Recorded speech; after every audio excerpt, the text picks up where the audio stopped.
नमस्कार, बहुत स्वागत आपका अनादि टीवी पर। मैं हूं आपके साथ पारुल। स्पॉटलाइट देख रहे हैं आप और आज बात करेंगे आतंक की फैक्ट्री पर। फंदा पॉपुलर फ्रंट ऑफ इंडिया यानी पीएफआई के ठिकानों पर छापे पड़े, सैकड़ों कार्यकर्ताओं को गिरफ्तार कर लिया गया। उत्तर प्रदेश में भी पीएफआई के ठिकानों पर ताबड़तोड़ छापेमारी की गई। राज्य के कई शहरों में पीएफआई के ठिकानों को खंगाला गया। आरोप है कि पीएफआई देश विरोधी षड्यंत्र में शामिल है। देश में इस्लामिक सत्ता स्थापित करना उसका मकसद है। इस छापेमारी के साथ ही राजनीतिक आरोप प्रत्यारोपों का दौर भी शुरू हो गया है। किसी भी राजनीतिक दल ने अभी तक छापेमारी का विरोध नहीं किया, लेकिन यह सवाल जरूर उठाया कि पीएफआई को प्रतिबंधित क्यों नहीं किया गया।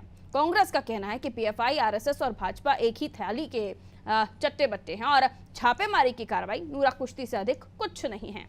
आरोप प्रत्यारोपों के बीच बुनियादी सवाल ये कि संवेदनशील मुद्दों पर देश में राजनीतिक मतभेद क्यों उभर आते हैं। दूसरा सवाल ये भी है कि पीएफआई की सच्चाई की अभी कितनी परतें और खुलना बाकी हैं। इसी पर करेंगे चर्चा, लेकिन उससे पहले राजनेताओं ने इस पर क्या कुछ कहा है, सुनिए जरा। हमारी सरकार लगातार ऐसे संदिग्ध व्यक्तियों की निगरानी करती है जो जरा भी असामाजिक या गैर कानूनी गतिविधियों में संलिप्त है। ये बहुत ही गंभीर सूत्रों से पता चला था कि इस प्रकार की कार्रवाई में लगातार लोग लगे हुए हैं। एटीएस ने कार्रवाई की है और बड़ी संख्या में धरपकड़ हुई है। लगातार अभी कार्रवाई जारी है।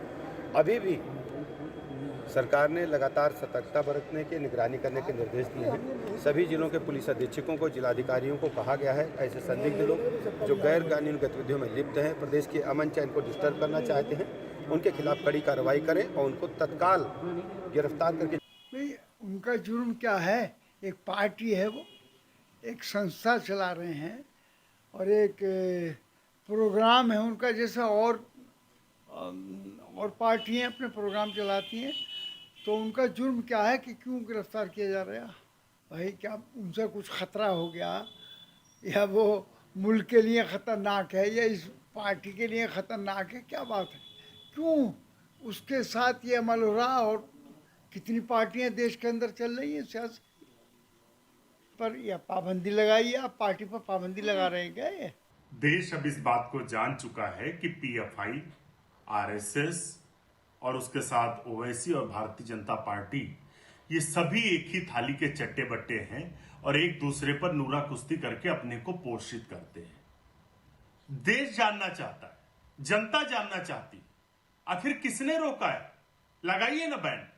हमने लगाया था 1948 में, सरदार पटेल ने आरएसएस पर बैन। गांधी जी की हत्या के 5 दिन के अंदर 8 साल से तमाशेबाजी भारतीय जनता पार्टी इसकी सरकार कर रही है। जब जनता के मुद्दे सामने आते हैं, महंगाई की बात होती है, बेरोजगारी की बात होती है, रुपया क्यों इतना गिर गया इसकी बात शुरू होती है, जब बात होती है देश की अर्थव्यवस्था की, बढ़ते अपराध की, तो पीएफआई की बात होने लगती। कभी ओवैसी बयान दे देते हैं। अरे ओवैसी की सभा में तो पाकिस्तान जिंदाबाद के नारे लगे, क्या कार्रवाई की? तो सुना आपने किस तरह से राजनीतिक बयानबाजियां शुरू हो गई हैं। कांग्रेस का तो ये तक कहना है कि ये सभी यानी बीजेपी, आरएसएस, पीएफआई की थाली के चट्टे बट्टे हैं। इस तरह से दिग्विजय सिंह साहब की भी टिप्पणी आई थी और शफीकुर रहमान को भी आपने सुना। वहीं बीजेपी का कहना है कि कोई भी ऐसा संगठन जो राज्य के लिए ठीक नहीं है या फिर राज्य की शांति को भंग करना चाहता है, कि किसी जिसके भी गलत इरादे हैं वो बख्शे नहीं जाएंगे। चलिए मिलियन मेहमानों से जो हमारे साथ आज चर्चा में जुड़ रहे हैं, अश्विनी शाही जी भारतीय जनता पार्टी का पक्ष रखने के लिए बीजेपी प्रवक्ता हमारे साथ जुड़े हुए हैं। बहुत स्वागत अश्विनी शाही जी आपका। प्रदीप सिंह जी प्रवक्ता है कांग्रेस से, प्रदीप जी आपका भी स्वागत करती हूं। मिशम जदी साहब हमारे साथ जुड़े हुए हैं सपा का पक्ष रखने के लिए, मिशम जी आपका भी स्वागत। राघवेंद्र पांडे जी ब्यूरो चीफ उत्तर प्रदेश से हमारे साथ जुड़ रहे हैं। सबसे पहले उन्हीं से शुरुआत कर लेते हैं, जान लेते हैं कि उत्तर प्रदेश में पीएफआई के ठिकानों पर जो दबिश दी गई, वहां पर कितने लोग कैसे गिरफ्तार किए गए और क्या अंदर से खबर निकल कर आ रही है कि कहां तक तार जुड़े हुए थे, क्या चाहते थे उत्तर प्रदेश में लोग? देखिए, ये बहुत दुर्भाग्यपूर्ण स्थिति है। मैं एक नागरिक होने के नाते, पत्रकार की चिंता तो एक अलग, एक नागरिक होने के नाते भी ये चिंता है कि कुछ लोग जो देश में रहते हैं, देश में उनका जीवन चल रहा है, देश में उनके परिवार हैं, देश में उनका प्रतिदिन का भोजन पानी भी हो रहा है, लेकिन ऐसे लोग देश के साथ, प्रदेश के साथ साजिश में इन्वॉल्व हैं, देश विरोधी गतिविधियों में इन्वॉल्व हैं। अभी जांच एजेंसियों से चीजें निकलकर धीरे धीरे आ रही हैं, क्योंकि ये लगातार ये छापा चल ही रहा है। लगातार 1-2 गिरफ्तारियां लखनऊ जैसे शहर में हो रही हैं। सोचिए कितनी ताजुब की बात है। उत्तर प्रदेश की राजधानी है, यहाँ पर इस तरह से लोग बैठे हुए हैं षड्यंत्रकारी, जो देश के साथ गलत काम कर रहे हैं, प्रदेश के साथ गलत काम कर रहे हैं। इन दिनों जितने भी लगभग छोटे मोटे जो दंगे की स्थिति आई है या धरने के रूप में जहां पर अराजकता हुई है, सब में इनका हाथ है, सभी में कार्यकर्ताओं का रोड मैप है। ऐसे लोग उनको उकसा रहे हैं, ऐसे लोग उनको ब्रेन वॉश कर रहे हैं, ऐसे लोग उनको एक तरह से ट्रेंड कर रहे हैं। और इसके पहले सिमी था, किसी तरह से सिमी पर जद्दोजहद हुआ, तब जाके पीएफआई नया रूप लिया। मेरे पास एक सूची है, मैं थोड़ा सा उस सूची को हल्का से आपको बताना चाह रहा हूं। सिर्फ पीएफआई ही नहीं है, उसमें आप देखिए एसडीपीआई है, पीएफआई है, एक आरडीएफ है, एसडीटीयू है, एनसीएचआरओ है, आरआईएफ है, एआईएलसी, एआईसी और एनडब्ल्यूए।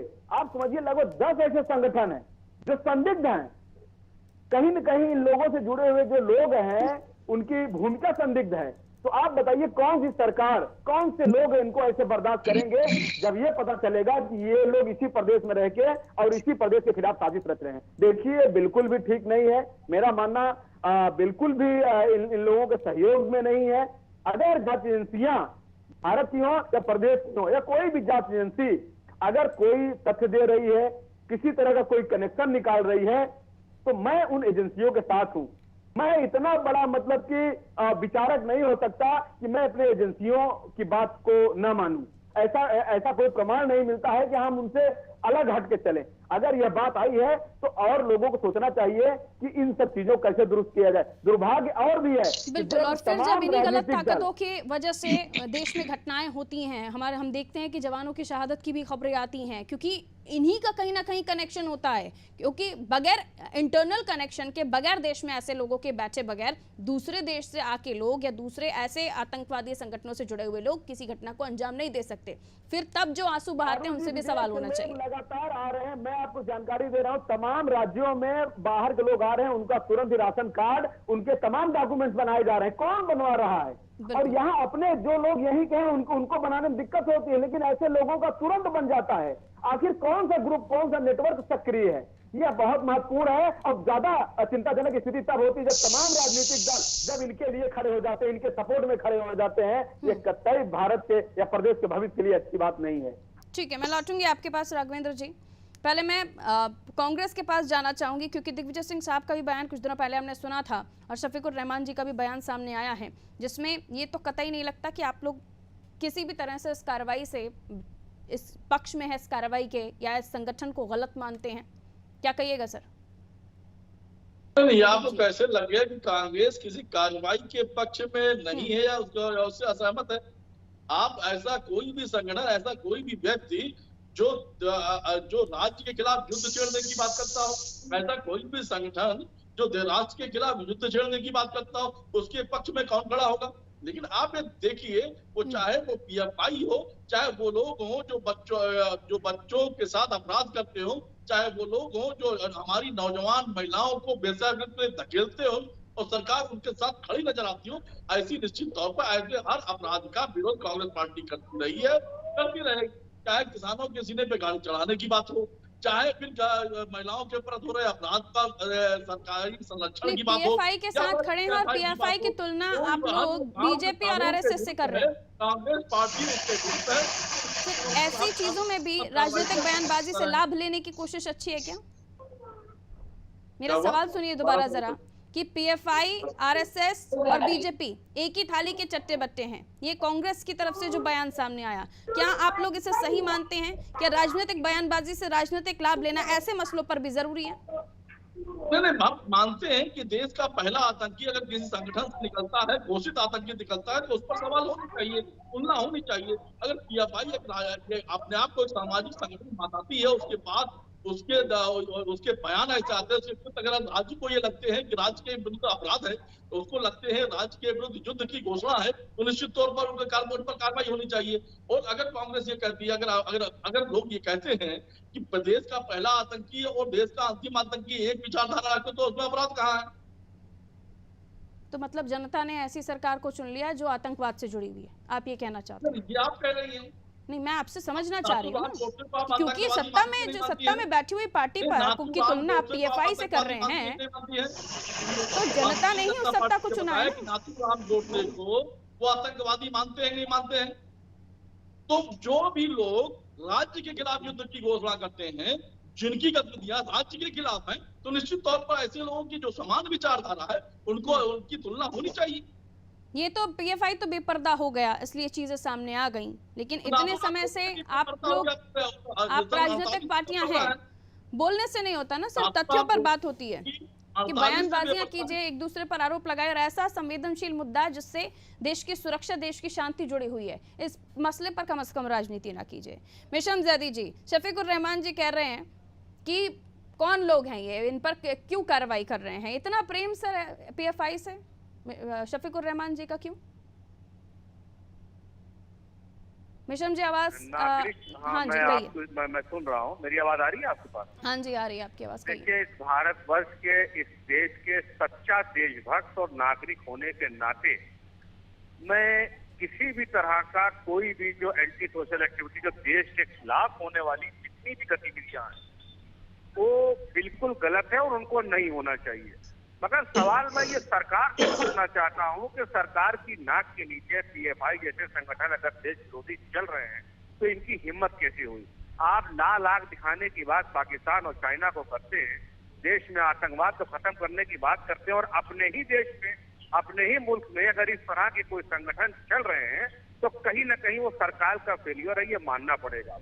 और जो मुद्दे मेन अहम है, जैसे कि अभी मैं चर्चा में सुन रहा था कि नौजवानों को बेरोजगारी का, तो जब बेरोजगारी बढ़ेगी तो नौजवान इस तरह के दलदल में धकेला जाएगा। ये सब जिम्मेदारी सरकार की होती है।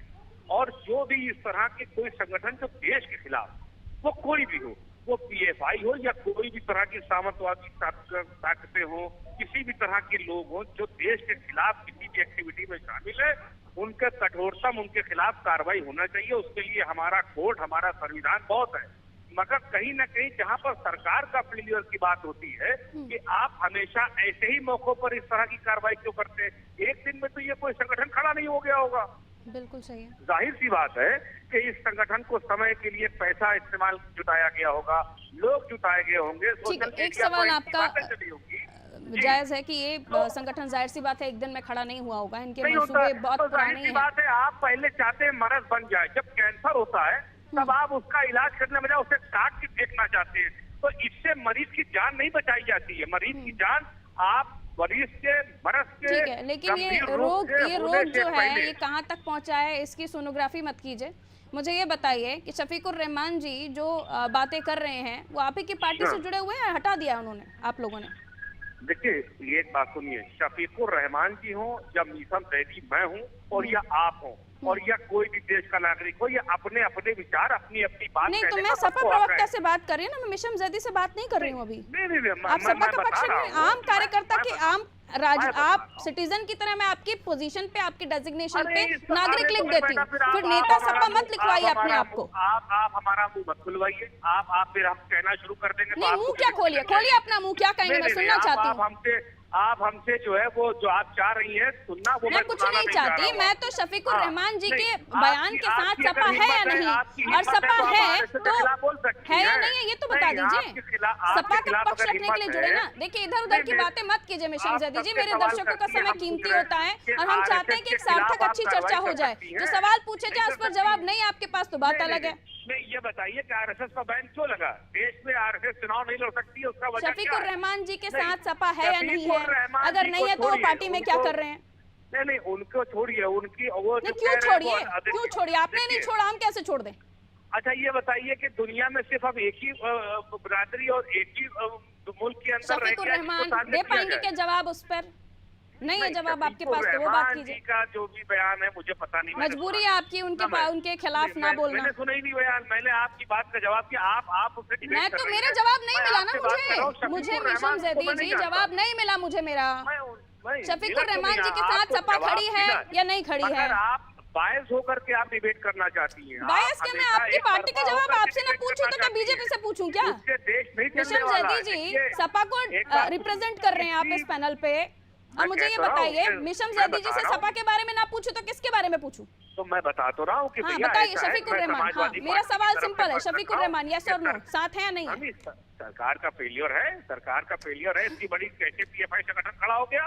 अगर खड़ा हो गया तो कहीं ना कहीं सरकार ने खड़ा किया है और खड़ा करके सिंपैथी आपकी देश के नब्ज नागरिक पकड़ की ली है लेना चाह मैंने रही है। दरअसल, इसलिए आप कुछ नहीं बोल पा रहे हैं अभी। नहीं, नब्ज नहीं, हम पकड़ तो- ली हम- आपकी मैंने, हम आप- क्योंकि हम एक अपनी इतना बात भयंकर, करना इतना गंभीर बयान उन्होंने दिया है जिस पर हम आगे बढ़ नहीं सकते। उस बयान पर बात करनी होगी। देश की देखिए, सुरक्षा से, शफीकुर देश की रहमान कोई शांति से देश की हमारी पीएफआई जैसे कोर्ट नहीं है। संगठन से जुड़ा बयान है जिसमें वो कह शफीकुर रहे हैं रहमान कि हमारे ये देश लोग का ना आतंकवादी सुप्रीम थोड़ी कोर्ट ना है, है, ना ये लोग हमारे गलत देश थोड़ी का ना हाई है। कोर्ट है। इसका ना पक्ष शफीकुर भी आप नहीं ले रहमान पा रहे हैं और हमारे जो है, उसके क्या कहते वो हैं, गलत है ये भी नहीं बोल पा प्रधानमंत्री रहे। ठीक है आगे बढ़ रही हूँ। आप नहीं बात करेंगे, मुझे पता है उस पर, आप इधर उधर की बातें करेंगे। मुझे मालूम है आप शफीकुर आप रहमान नहीं पर आप जैदी जी बात नहीं करेंगे, पता है मुझे। बिल्कुल करेंगे, हम बिल्कुल करेंगे। हम हर एक कहिए। स्थान पर बात कर रहे हैं। साथ है सपा या नहीं है शफीकुर रहमान के साथ? नहीं बिल्कुल। हाँ देखिए, सपा का मतलब क्या है, आप क्या समझ रही हैं? सपा क्या आपकी है भाई? पार्टी समाजवादी हम पार्टी, आपसे- अखिलेश यादव हाँ, जिसके तो अध्यक्ष हैं, बताइए। तो अखिलेश यादव जी तो गरीबों के मसीहा हैं। हम लोग गरीबों अरे के लिए गरीबों की काम बात करते नहीं हो रही है, हैं। हम शफीकुर लोग रहमान ये- के भी मसीहा हैं क्या वो? नहीं, हम क्यों नहीं? बिल्कुल शफीकुर रहमान के मसीहा हैं अखिलेश यादव। तो ये बात आज जाकर के सवाल शफीकुर रहमान से करिए। शफीकुर रहमान का सवाल हाँ हमारा तो सवाल उनका हमसे करिए। उन्होंने जो कहा है मैं अगर उनसे पूछ लेती, अगर उनसे मैं इस वक्त बात कर रही होती, अभी हाँ, तो सपा का आप- पक्ष रखने के लिए आप जुड़े हुए हैं, तो मैं आपसे पूछ रही हूँ क्या वो सही बयान दे रहे थे? बीइंग अ सपा प्रवक्ता आप मुझसे बात कर रहे हैं, तो मैं आपसे यही भाई, पूछ रही हूँ कि क्या आप देखिए, उनसे मुझे तो मैं आपको बताऊं, मुझे पहले तो मुझे ये ज्ञान नहीं कि शफीकुर रहमान जी ने क्या बयान दिया। पहली ओफो, चीज, सुनवाइए जरा, ठीक है नहीं, और सुनवाइए दूसरी जरा चीज एक मैं बार आपको- फिर से। नहीं, शफीकुर दूसरी रहमान चीज मैं आपको ये बता सपा दूं से कि हमारे पास जो शफीकुर बाइट आई है वो हमें दर्शकों को सुनवानी होगी। मैं देखिए, बीजेपी से शफीकुर कमेंट ले रहमान लेती हूँ, सीनियर वापस आपके नेता पास हैं। आऊंगी, उसी बयान पर आपसे सब जवाब लूंगी। अश्विनी जी, फेलियर बता रही है सपा इसको कि सरकार का फेलियर है, ऐसे संगठन पनपते रहे, आप लोगों ने ध्यान नहीं दिया, जब पानी सर से ऊपर चला गया तब कार्रवाई हो रही है। देखिए पारुल जी, समाजवादी पार्टी वो पार्टी है जिसने फैजाबाद, जिसने गोरखपुर, जिसने बनारस के बम ब्लास्ट के जो आतंकी थे उनको छुड़ाने के लिए शासनादेश तक जारी कर देते हैं। जब माननीय हाई कोर्ट से इनको लताड़ लगती है तब जाकर उस पर शांत होते हैं। तो ये आतंकवादियों के पोषक हैं। उसी दल के वर्क साहब सांसद हैं जो पिछले कुछ दिन से अनाप शनाप बयान देते हैं, और अगर पार्टी इनके साथ नहीं होती तो उसी बयानों पर वो निकाल दिए गए होते। उन्होंने कहा कि अगर पर्दे पर नहीं रहेगा तो आवारगी बढ़ती है लड़कियों में, जिस पर आज ईरान में इतना बवाल मचा है और फ्रांस में बवाल मचा है। उस पर उन्होंने बयान उसके कुछ दिन पहले दिया था। आज उन्होंने जो बयान दिया कि वो एक राजनीतिक दल है, क्यों इस तरीके से किया जाता है, अभी आपने सुनवाया और अभी शायद आगे भी सुनवाएंगी आप। हमारे मीसम भाई बड़े मासूमियत से कह गए कि मैंने सुना ही नहीं, दुनिया जानती है उन्होंने क्या कहा था। ये लोग उसके पोषक हैं, ये लोग नहीं कहेंगे और बार बार ये विक्टिम तो कार्ड आपको पोषक खेलेंगे। बता रहे हैं, कह रहे हैं आरएसएस और बीजेपी भी नहीं, एक ही तो थाली के आपने- चट्टे बट्टे हैं। हाँ कहिए सर। जी पारुल जी, जो आपने सुना, उन्होंने कहा मेरी भी सुन लेने दीजिए, जनता फैसला करेगी। आपका इतना प्रतिष्ठित चैनल है, जनता फैसला कर देगी, क्या दिक्कत है इसमें? मेरी बात भी तो जनता के पास जाने दीजिए। आप अपनी बात पूरी कर लीजिए सर, सवाल मेरे पास एक और है। जी, जो पीएफआई पटना में पकड़ी गई, इस देश के प्रधानमंत्री के हत्या किया षड्यंत्र रचते हुए, गजवाए हिंद का नारा देते हुए वहां के लोगों ने कहा, तो किस तरीके से कहा जाए कि ये आतंकी संगठन नहीं है? और रही बात जो इन्होंने लोगों ने कहा कि आप लोगों ने इतना दिन क्यों लगा दिया, ये वो फिल्मी सीन नहीं है, वो टेलीविजन चैनल पर चलने वाला सीआईडी नहीं है कि दया ने दरवाजा तोड़ा और अंदर जो है मुंजिब मिल गया। तो ये दया ने दरवाजा की नहीं जो तोड़ा, लेकिन हिंदुस्तान की संस्थाएं, बिहाइंड द कर्टन ये सारी जो आप रियल पिक्चर मैं उसी का जवाब दे रहा हूँ पारुल जी। ये पारुल जी, बहुत समय मुझे- से चल रही मुझे थी एक- सर, इस पर एक्शन बहुत लेट हुआ, जी, ये सेकंड- सवाल उठ रहा है बार बार। जी जी, मैं सिलसिलेवार बता रहा हूँ। 2012 में माननीय केरल हाई कोर्ट ने सरकार को फटकार लगाई थी केरल के कि क्यों नहीं बैन लगाया जा रहा इस संगठन पर। सबसे पहली कौन सी सरकार थी हिंदुस्तान में? झारखंड में भारतीय जनता पार्टी की सरकार थी। हम लोग ने बैन लगाया उस पर, टेक्निकल कारण की वजह से हाई कोर्ट से उसको बहाल कर दिया गया। इस देश में पहली बार हम लोगों ने पीएफआई पर बैन लगाया था हम लोगों ने, फिर बहाल हो गया। लेकिन पारुल जी, अब पूरी तरीके से 120 करोड़ की वो साजिश, दरबार रेस्टोरेंट सऊदिया का अफसर एम के अफसर जो जिसने उस पादरी का हाथ काटा था, जो उससे राहुल गांधी जिससे मिलने नहीं गए थे, अभी वो पादरी को दूसरा पढ़ा रहा था उनको, उससे मिलने गए थे, वो जिसका हाथ काटे थे सब तो नहीं मिलने गए थे, वो तुष्टीकरण है वहां। इसलिए वो वहां पर वो लोग अपराधी घोषित किए गए हैं। और रोज जो ये छापा पड़ रहा है, रोज जो लोग पकड़े जा रहे हैं, पूछताछ हो रही है, नए नए खुलासे हो रहे हैं। आज अब हमारे पास इतने मजबूत सबूत हैं, आप देखिएगा कितने लोग जेल जाते हैं और किस तरीके से इस पर बैन लगता है। बैन लगाना एक सलूशन नहीं था, इन विचारों को पकड़ना था कि कहां से ये शुरू हो रहा है, कौन दल इसको समर्थन कर रहा है, कौन ग्रुप है ये सब चीजों पर अब अचानक से पुलिस नहीं पहुंची है। इतना लंबे टाइम से इन लोगों को टेलीविजन चैनल पर बैठकर बोल देना है, अखिलेश यादव को बोलकर जवाब नहीं सुनना, भाग जाना है, राहुल गांधी की पार्टी टूट रही है, फुटबॉल मैच खेलना है उनको। ये देश लेकिन सर इस बात को भी नहीं नकारा जा सकता कि इतने सारे स्टेट्स में अपने पैर पसार रहे थे और आप लोग इंतजार कर रहे थे कार्रवाई का। सबूत हो, देखिए हमारे पास पुख्ता, देखिए एक पारुल जी बहुत महत्वपूर्ण बात मैं कह रहा हूँ कि टेक्निकल इतना वो था कि अगर हम एक बार बैन लगा देते तो फिर से वो जैसे झारखंड कोर्ट ने फैसला दिया उसी तरीके से माननीय सुप्रीम कोर्ट इनको बहाल कर देती। लेकिन अब जब सबूतों के साथ बैन लगेगा तो हिंदुस्तान की अदालत तथ्य इकट्ठे करने में बहुत ज्यादा टाइम ले लिया, लेकिन बहाल नहीं कर पाएगा। तथ्यों की अगर आप बात कर रहे हैं कि हमें सबूत इकट्ठा करने थे, तो सबूत इकट्ठा करने में बड़ा लंबा वक्त ले लिया सर। लंबा वक्त लेकिन पुख्ता काम किया जा रहा है। लौट रही हूँ सर, लौट रही हूँ। प्रदीप जी कहिए। देखिए निश्चित तौर पर भारतीय जनता पार्टी के प्रवक्ता ने एक बात तो स्पष्ट कही और ये सच कहने के आदि हम इनका सम्मान करते हैं। इन्होंने कहा कि सरकार में कोई दया नहीं है जो दरवाजा तोड़ेगा और अपराधी पकड़ लेगा। इन्होंने साफ साफ कहा कि जैसे कि विधानसभा के अंदर एक पाउडर बरामद हुआ जिससे पूरी विधानसभा ब्लास्ट हो जाती, क्योंकि सरकार के पास कोई दया नहीं था इसलिए आज तक वो अपराधी पकड़ा नहीं गया जिसने पाउडर विधानसभा के अंदर रखा था। विवेचना कहाँ लंबित चल रही है, कहाँ है अपराधी, आज तक पता नहीं चल पाया। इन्होंने कहा कि सरकार ने इसलिए इस पर बैन नहीं लगाया कि सबसे पहले इन्होंने झारखंड से बैन लगाया था और माननीय उच्च न्यायालय ने उसे गलत साबित कर दिया। तो ये कह रहे हैं कि उन्होंने जो बैन लगाया था वो गलत था, माननीय उच्च न्यायालय का फैसला सही था। अब ये फिर कह रहे हैं कि हमने इसलिए नहीं लगाया कि माननीय उच्चतम न्यायालय इस पर ये बैन हटा देगा। ये आशंकित है कि लोग जो कार्रवाई करते हैं वो गलत कार्रवाई होती है, इसलिए माननीय उच्चतम न्यायालय हो, कोर्ट में जाने से पहले सबूत इकट्ठा करने होते हैं ना सर, किसी भी केस में। ये बोल रहे हैं पारुल जी। ये देखिए ये कांग्रेस का कुतर्क है पारुल जी, ये कांग्रेस का कुतर्क है। प्रदीप भाई कुतर्क कर रहे हैं, जिनके एक अपरिपक्व बालक जो नेता हो उनको प्रदीप भाई से तो ऐसी उम्मीद नहीं थी। प्रदीप भाई आपसे ऐसी उम्मीद नहीं थी। नहीं कि आप जो है आप पेशे से वकील भी हैं और इस तरीके की बात करेंगे तो कांग्रेस कितना लाल किले की प्राचीर से तो आप कहते हैं कि इस देश में संसाधनों पर किसका हक है। समाजवादी पार्टी आतंकवादियों को छोड़ने की बात करती है। अरे हम पकड़ रहे हैं तो साधुवाद दीजिए, एनआईए को साधुवाद दीजिए, आप एनआईए को साधुवाद दीजिए। वर्चुअली जुड़ते हैं हम तो थोड़ा ध्यान रखना चाहिए कि दर्शक जो आपको देख रहे हैं वो समझ भी पाए कि आप क्या बोल रहे हैं।